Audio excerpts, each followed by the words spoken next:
other shows we have for you to enjoy at myclassicradio.net. The Avengers was most certainly not a household name in South Africa prior to the radio series. With no national television service until 1976, the mechanism simply was not present in the country to show television programs to mass audiences. While many other countries reveled in the filmed adventures of John Steed and Company, South Africa was not equipped to join in the fun. The series took Britain by storm and made a major impression in the American markets, being that greatest of rarities, a British series given a network transmission slot. However, as a film series, rather than a videotaped one, The Avengers was able to gain a modicum of exposure in South Africa through film rentals. Come and listen at myclassicradio.net.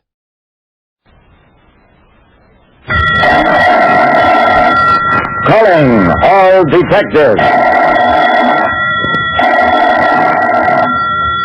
What could you do to help a man who doesn't know whether or not he committed a crime and doesn't care? That is the problem on this page from my casebook, the casebook of Jerry Browning, private detective.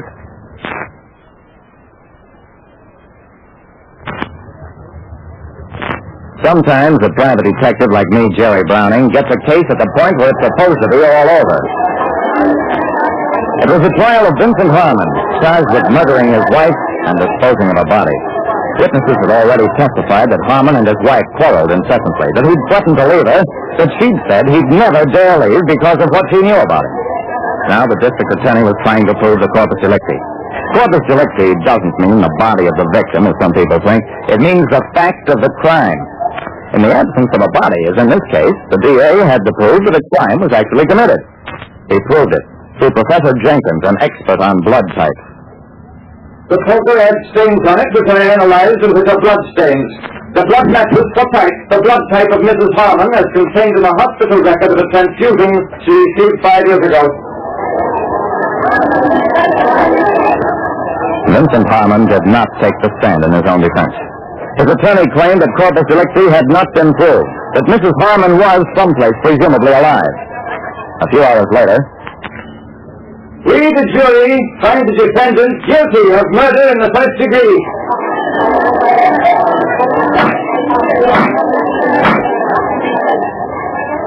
And that was that. I went back to the offices of Consolidated Insurance to tell John Cooley that he wouldn't have to pay the $50,000 policy Consolidated had issued on Mrs. Harmon's life. I found Cooley studying a pink slip. Browning, I've just learned that a $12,000 loan was made 6 months ago to Mrs. Harmon on her policy. I shrugged. So what? Lots of people borrow on policies. Cooley shook his head. Mrs. Harmon was a wealthy woman. Her husband had no money, not even enough to hire an attorney for his defense. The court appointed one. Browning, what happened to that $12,000? I stared at him. What are you driving at, Mr. Cooley? Browning, find that $12,000, and you may find the missing Mrs. Harmon. After a man was convicted of his wife's murder, our insurance company began to have doubts about whether or not she was really dead. I had a talk with Vincent Harmon at City Jail. Mr. Browning, I know nothing about a loan my wife made on her policy. I didn't even know she had any insurance. I looked at the sensitive-faced, soft-voiced young man. He was 32. His wife had been 10 years older. Why didn't you say so in court? Why did you refuse to testify at all? Harmon smiled faintly. You assume I'm innocent.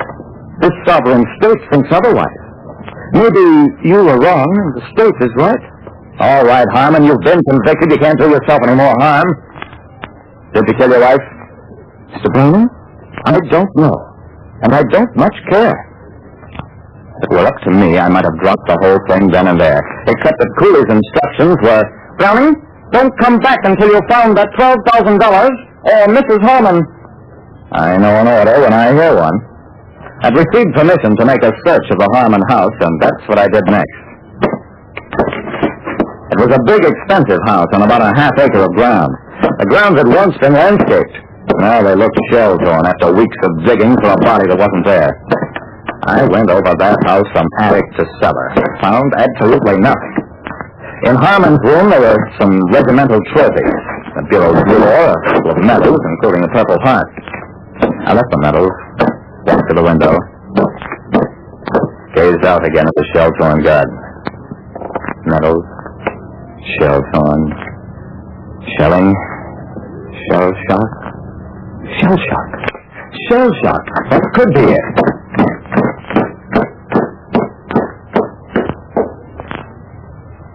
Yes, I was Captain Harmon, superior officer. Good man, very good man. Colonel, was Harmon a shell shock case? Well, obsolete term. Combat fatigue. He was invalided out for combat fatigue and wounds.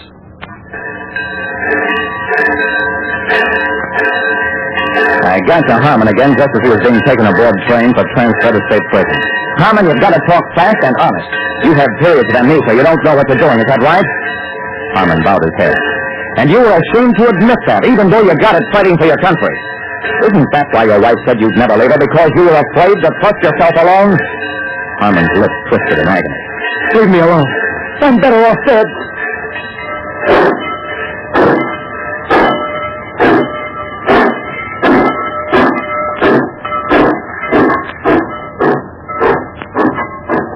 I didn't need Cooley to keep me working now.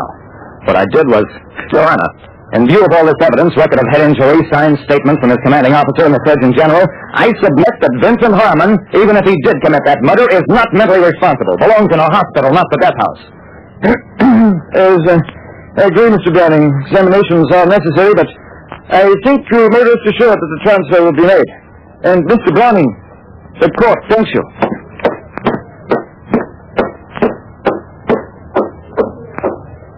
Okay, so now the pressure was off, and I could return to the basic problem of what happened to Mrs. Harmon. Yep, Mrs. Harmon kept her custom-built convertible here. A lot of power in that car. She liked to pass everything on the road. Beautiful gray and green two-tone job. Never could figure out why she had it repainted black. So, Mrs. Harmon had ordered a flashy car repainted black. The car that disappeared when she and $12,000 did. To all state highway patrols, Mexico, Canada. Be on lookout for black convertible coupe, custom built, repainted, driven by woman. Description follows.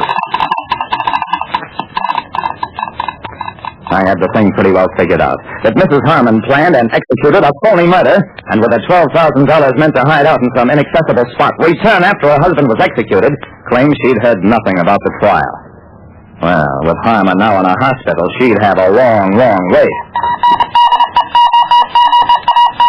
The reports came trickling back. No trace of the car, no trace of Mrs. Harmon. Months passed. At the hospital, Harmon was operated on for a head injury, judged legally competent to organize a defense for a new trial. And then I suddenly remembered something, what the mechanic had said about the way Mrs. Harmon drove that afternoon. To all state police, Mexico, Canada, investigate and report any fatal accidents on or about April 17 last. Black convertible coupe. Motor number follows. Yeah, that did it. The report came from Wyoming. The car had gone over a mountainside at night. Apparently, she'd been doing all her driving at night.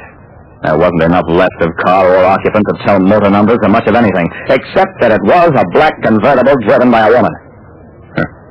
Funny. The same hospital record she'd counted on to identify the blood stains she left on the poker finally identified her body, won Vincent Harmon's release, and made him a rich man. Like I said, I may sometimes get a case when it looks like it's finished. But I've learned that while a man is alive, nothing is ever finished.